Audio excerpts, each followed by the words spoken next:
President Joe Biden speaking now, so let's listen to what he's got to say. And the release of a number of hostages held by Hamas, including women and elderly and the wounded, including women and elderly and the wounded. And I'm proud to say Americans will be part of that hostage release in phase one as well. And the Vice President and I cannot wait to welcome them home. In exchange, Israel released hundreds of Palestinian prisoners. And during phase one, the Palestinians can also return to their neighborhoods in all the areas of Gaza.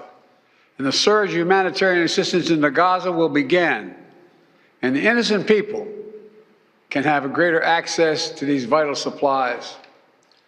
You know, during the next 6 weeks, Israel will negotiate the necessary arrangements to get phase two, which is a permanent end of the war. Let me say it again, a permanent end of the war.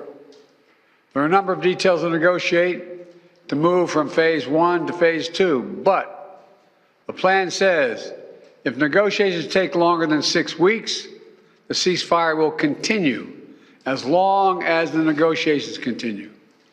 I've spoken to the Emir of Kuwait and the President of Egypt, and we have pledged to make sure the negotiations will keep moving forward for as long as it takes. Then, when phase two begins, there will be an exchange for release of the remaining living hostages, including male soldiers, and all remaining Israeli forces will be withdrawn from Gaza, and the temporary ceasefire will become permanent.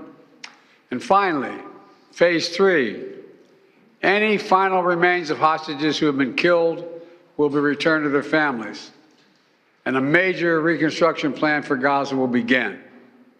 This is the ceasefire agreement I introduced last spring. Today, Hamas and Israel have agreed to that ceasefire agreement and the whole ending the war. You know, those of you who have followed the negotiations can attest, the road to this deal has not been easy. I've worked in foreign policy for decades. This is one of the toughest negotiations I've ever experienced. And we reached this point because of the pressure that Israel built on Hamas, backed by the United States. Hamas's longtime leader, Sinwar, was killed. Hamas's strongest supporter, Iran, launched attacks on Israel. And those attacks failed after my administration organized a coalition of nations to stop them. And after I ordered the U.S. ships and planes to come to Israel's defense, we also shaped Israel's strong and calibrated response, destroying Iran's air defenses, but avoiding